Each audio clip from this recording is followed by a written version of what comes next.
Salam sejahtera bagi kita semua. Shalom. Puji syukur kepada Tuhan karena Dia sudah menyertai dan melindungi kita, yang sudah menuntun langkah-langkah hidup kita sehingga sampai saat ini kita boleh ada hanya karena kasih dan kemurahan Tuhan. Dan kita bersyukur kita masih boleh beribadah di saat ini dalam ibadah Perkaryawan Mas. Dalam ibadah gabungan ini biarlah kita boleh bersama-sama memuji dan memuliakan Tuhan, bahkan belajar dari kebenaran firman Tuhan.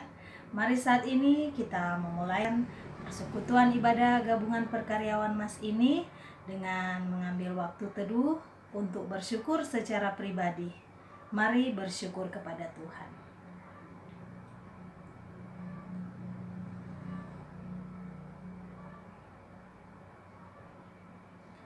Dia Tuhan Allah yang dahsyat, hikmat-Nya yang tak terselami dalam hidup kita, kasih-Nya begitu besar.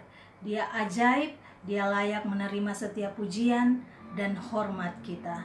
Karena itu mari kita mau memuji menyembah Tuhan, mengatakan ku kagum hormat akan Engkau.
Hormat akan Engkau.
bersyukur dan berterima kasih. Kau Allah yang sudah menuntun kami melewati setiap hari-hari hidup yang Tuhan anugerahkan bagi kami, sehingga kami boleh ada sampai saat ini hanya karena kasih dan anugerah Tuhan. Terima kasih Tuhan, saat ini kami boleh kembali bersama-sama dalam ibadah gabungan berkarya, perkawan, dan persimas. Biarlah Tuhan menyertai kami sehingga kami boleh beribadah kepadamu dengan dilayakan oleh Tuhan, dengan mengampuni segala kesalahan dan dosa kami Tuhan, agar supaya kami layak, kudus, memuji menyembah Engkau di saat ini. Kami serahkan ibadah kami, perkaryawan Mas, ke dalam tangan Tuhan yang penuh kasih, dan terjadilah hanya di dalam nama Allah Bapa, Anak, dan Roh Kudus. Amin. Jemaat Tuhan, kasih Kristus yang menyertai kita seperti gembala menyertai domba-dombanya. Dia Tuhan gembala agung kita. Karena itu biarlah kita tetap memuji Dia, memuliakan Dia. Gembala baik bersuling nan merdu.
Kita akan mendengarkan kebenaran firman Tuhan. Biarlah kita tetap memandang kepada Kristus yang menuntun dan memelihara hidup kita melalui firman-Nya yang hidup. Dan kita ingat selalu bahwa tidak ada yang dapat memisahkan kita dari kasih Allah.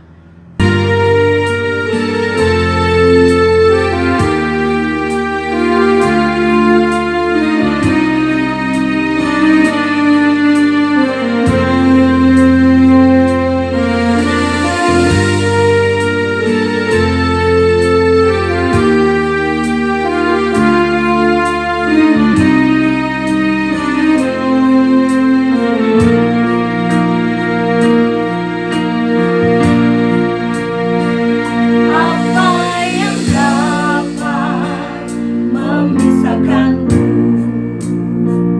Dari kasih-Mu Tuhan, sahabatku, kelaparan ketelanjangan tak satu pun, tak satu pun.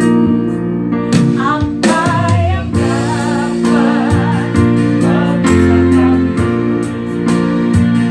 dari kasih-Mu Tuhan, sahabatku, aniayakan penderitaan tak satu pun, tak satu pun. Tiada satu pun ketika Yesus, Kau sahabat yang sejati. Dalam bahaya Kau mengendongku, Engkau Yesus, sahabatku.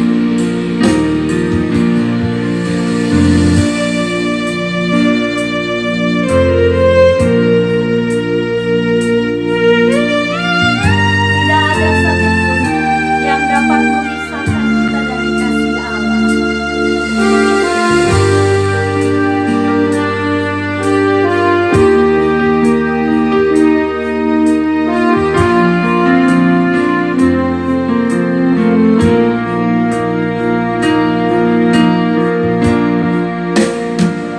Apa yang dapat memisahkanku dari kasih-Mu Tuhan, sahabatku? Sakit penyakit pencobaan tak satu pun, tak satu pun. Tiada satu pun ketika Yesus, Kau sahabat yang sejati. Dalam bahaya Kau mengendongku, Engkau Yesus, sahabatku. Tiada satu pun ketika Yesus, Kau sahabat yang sejati.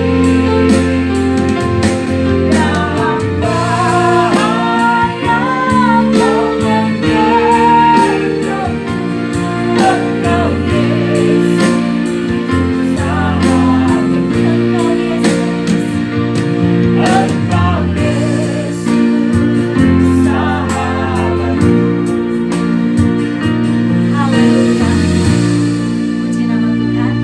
Kita akan mendengarkan kebenaran firman Tuhan yang disampaikan oleh Bapak Pendeta Injianto. Shalom, kita bertemu kembali dalam ibadah gabungan perkaryawan Mas pada malam hari ini, dan kita belajar kebenaran firman Tuhan.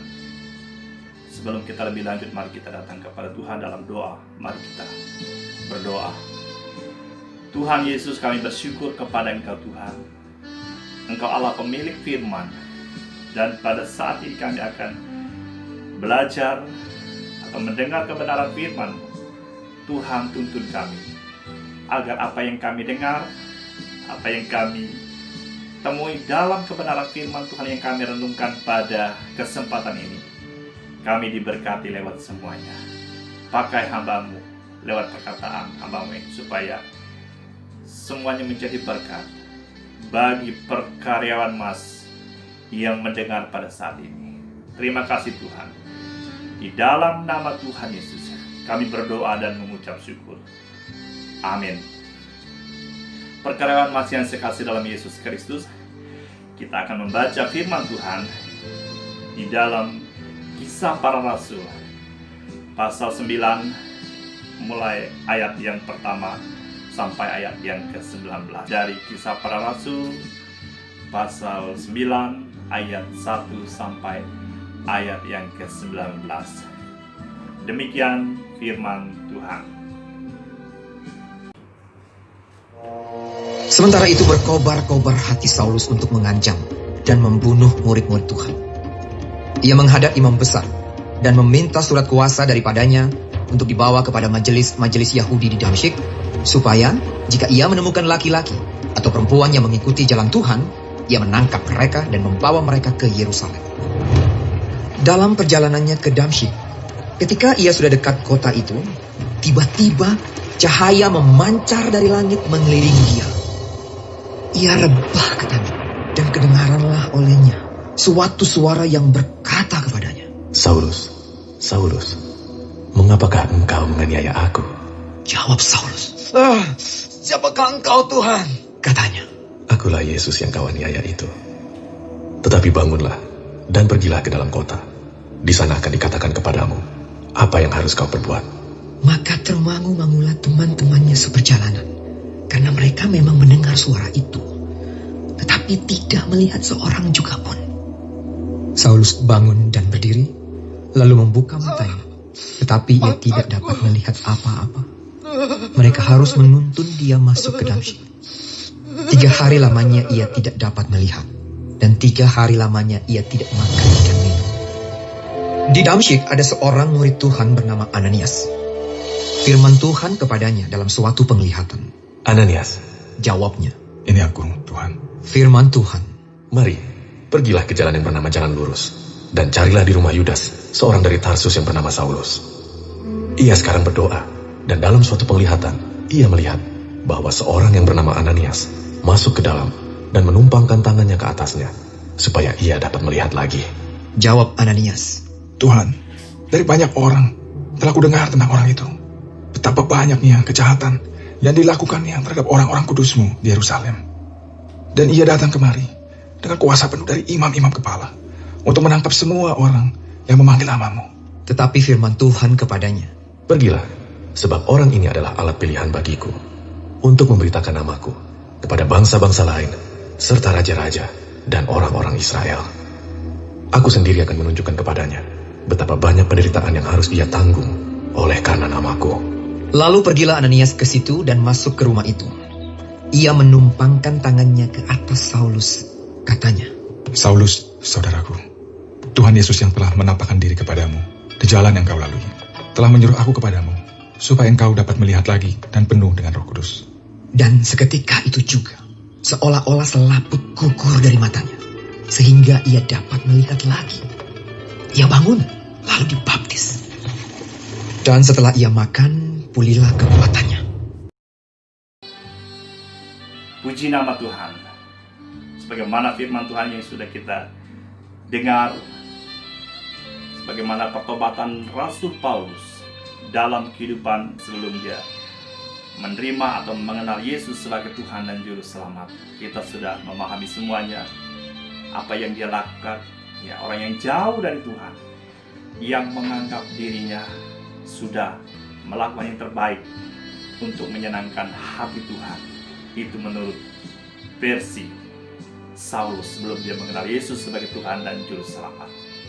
Dan pada saat ini kita akan belajar dengan judul Mentaati Pimpinan Tuhan. Mentaati pimpinan Tuhan.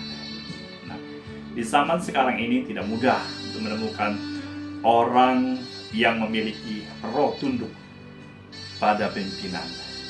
Tapi sebaliknya banyak orang yang memiliki roh pemberontakan. Hal ini sudah pasti tentu menimbulkan konflik, baik itu konflik sesama anggota dalam sebuah keluarga, suami istri, anak dan orang tua, bahkan organisasi. Di dalam Kisah Para Rasul atau nas yang sudah kita dengar, yang sudah kita baca, di dalam kisah ini Yesus punya misi khusus untuk seorang muridnya yang bernama Ananias. Kalau kita melihat mulai dari ayat 10, ya, ada yang bernama Ananias. Ya, tugas Ananias menyampaikan isi hati Tuhan kepada Saulus. Ya, sebagaimana Saulus sudah mengalami kebutaan, ya, perjumpaan dengan Tuhan Yesus. Ini tidak mudah bagi Ananias, karena sepengetahuannya Saulus adalah seorang penganiayaan yang beringas, yang dia tahu bahwa tentu dengan ukuran manusia tidak mungkin untuk menyampaikannya. Bahkan tentu tidak mungkin bagi Paulus sadar dengan segala perbuatannya. Tapi kita kadang ingat kembali siapa yang datang, ya, siapa yang memberitahukan kepada Ananias, yaitu adalah Tuhan sendiri. Apa yang dikatakan dalam ayat yang ke-13 dan ayat yang ke-14. Ya. Namun Yesus tetap meminta Ananias pergi, karena ia telah menetapkan Saulus sebagai alat pilihannya untuk memberitakan namanya kepada bangsa-bangsa lain, raja-raja, dan orang-orang Israel. Karena ketaatan Ananias, dan dia tahu pasti Allah yang disembah, Allah tidak pernah gagal dalam segala rencananya, dan Allah akan bertindak tepat pada waktunya. Ananias pun pergi dan menumpangkan tangan ke atas Saulus agar ia dapat sembuh atau melihat kembali, di dalam ayat yang ke-15 dan ayat yang ke-8. Ananias bukanlah orang yang besar, namun tindakannya menggambarkan yaitu ketaatannya yang besar dan kesediaan tunduk terlihat dalam misi Allah yang Allah embankan kepada Ananias. Nah, ternyata terlibat dalam misi Allah bukan berarti melakukan tindakan besar atau kecil, melainkan ketaatan kepada Allah yang memerintahkan kita untuk menjadi saksi, untuk memberitakan Injil, untuk menjadi terang dimanapun kita berada, baik dalam lingkungan keluarga kita, tetangga kita, bagi sesama kita, bahkan bagi orang yang belum mengenal Yesus sebagai Tuhan dan Juru Selamat. Ananias mentaati pimpinan Tuhan juga sangat menentukan keberhasilan dan kebesaran nama Rasul Paulus dalam pelayanannya. Sungguh luar biasa, ibarat bekerja di belakang layar. Ia seorang yang tunduk dan taat pada pimpinan Tuhan.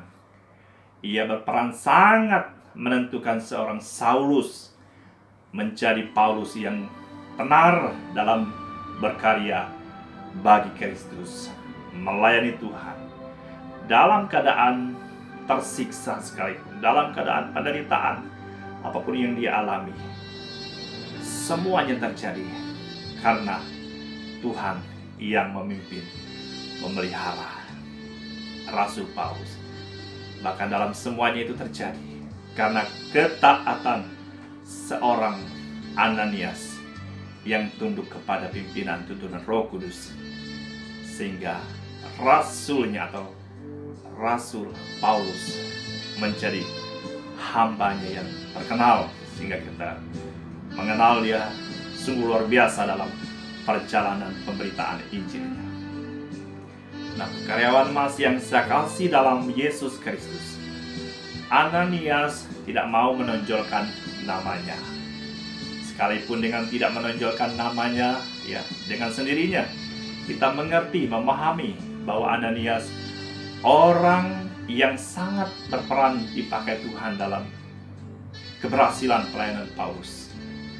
Tapi kadangkala, ya, tidak sedikit orang yang ingin mau supaya orang dapat mengenal dirinya, mengenal siapa.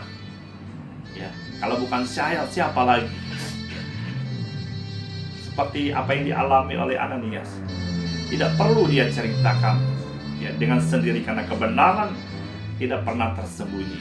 Apa yang kita lakukan untuk Tuhan, walaupun tidak diindahkan di mata manusia, tapi di mata Allah yang memiliki kebenaran, kita akan memperoleh kekuatan, kemenangan, sukacita di dalam segala pelayanan yang kita lakukan, dengan tunduk kepada pimpinan tuntunan Roh Kudus yang memimpin kita. Perkarawan Mas yang saya kasih dalam Yesus Kristus, karena segala hal kebenaran tidak akan tersembunyi dari orang-orang percaya yang melakukan pelayanan, meskipun itu dikatakan di belakang layar. Semuanya sama di mata Tuhan. Kita lihat, ia adalah seorang tokoh yang dikatakan sederhana sekali, ya, tetapi bertanggung jawab sehingga Saulus menjadi Paulus yang saat ini kita kenal, yang sungguh luar biasa dalam pelayanan pemberitaan Injil Yesus Kristus. Ini mengingatkan agar kita memiliki roh taat pada otoritas. Kita yang ikut kehendak Tuhan, ya, bukan kita yang mengatur Tuhan. Taat kepada otoritas Tuhan, mengalah dan mentaati apa yang Tuhan telah aturkan bagi kita sebagai orang yang sudah ditebus dan menjadi anak-anak Allah. Tuhan menghendaki setiap kita sebagai orang yang percaya memiliki roh penundukan diri. Tunduk kepada siapa? Tentu kepada Tuhan, dan juga tunduk kepada pemimpin-pemimpin kita, dan taat kepada otoritas. Bukan sebaliknya, ya. Oleh karena tunduklah, ego kita di bawah pimpinan tuntunan Roh Kudus, tanpa kita menyerahkan segenap hidup kita atau ego kita ke dalam pimpinan dan tuntunan Roh Kudus.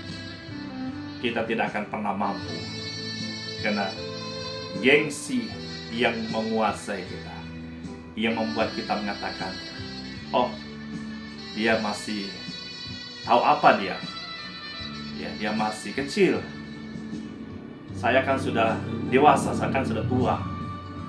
Tapi kebenaran firman Tuhan mengingatkan kepada kita, tunduklah kepada otoritas yang Tuhan telah berikan kepada setiap pribadi kita sebagai gereja Tuhan. Kita akan terbiasa dengan tuntunan Roh Kudus. Kita tidak akan gengsi dalam segala pelayanan, apapun dia. Itulah yang Tuhan berikan kepada dia. Walaupun dia kecil dari kita, muda dari kita, atau tua dari kita akan percaya, karena kita sudah terbiasa akan semuanya berperan. Semuanya kita sebagai alat peraga di dalam tangan Allah yang mengasihi saya dan perkaryawan Mas yang dikasih oleh Yesus Kristus. Jadi apa yang Yesus sudah ajarkan bagi kita, dia teladan utama dalam hal penundukan diri. Apa yang dia lakukan untuk kita, ya, dia tunduk kepada kehendak Bapa.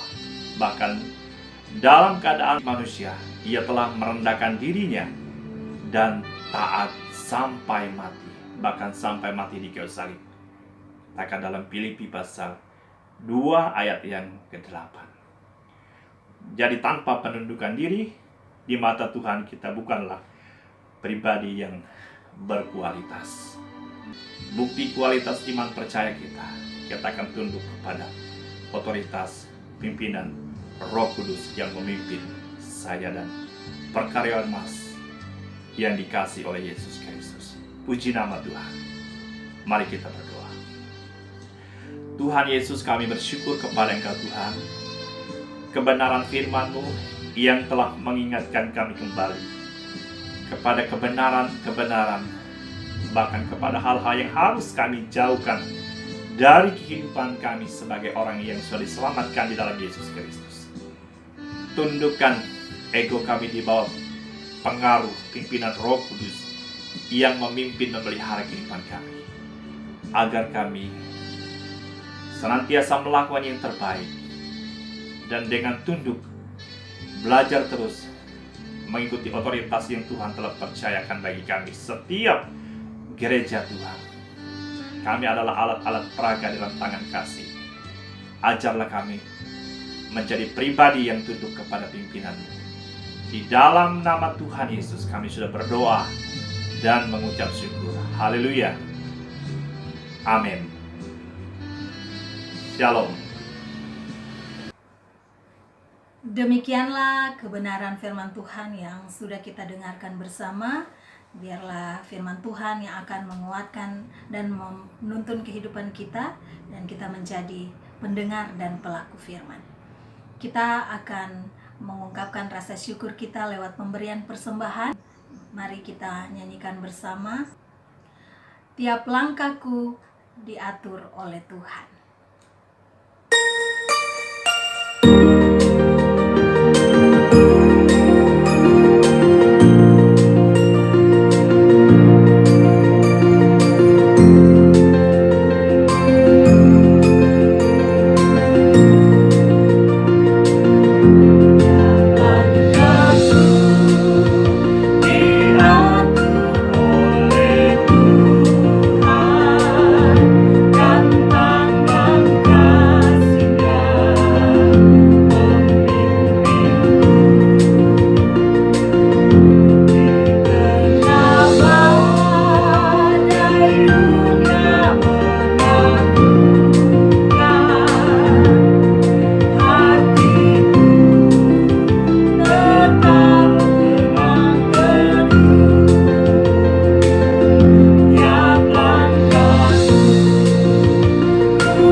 ini dan doa penutup oleh Pak Inci.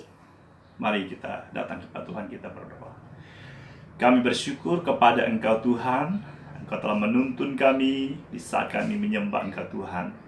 Kami bersyukur apa yang sudah kami beri untuk menyokong pekerjaan Tuhan, baik dalam gereja bahkan keluar, kiranya semuanya berguna untuk memuliakan nama Tuhan. Kami bersyukur Tuhan Engkau telah menuntun kami, menyertai kami dari awal, pertengahan, hingga selesai, semua karena pimpinan pertolongan Tuhan. Kami akhiri ibadah ini hanya dalam nama Allah Bapa, Anak, dan Roh Kudus. Haleluya. Amin. Amin. Puji nama Tuhan, demikianlah ibadah gabungan perkaryawan Mas saat ini. Disampaikan selamat malam, Tuhan Yesus memberkati. Shalom.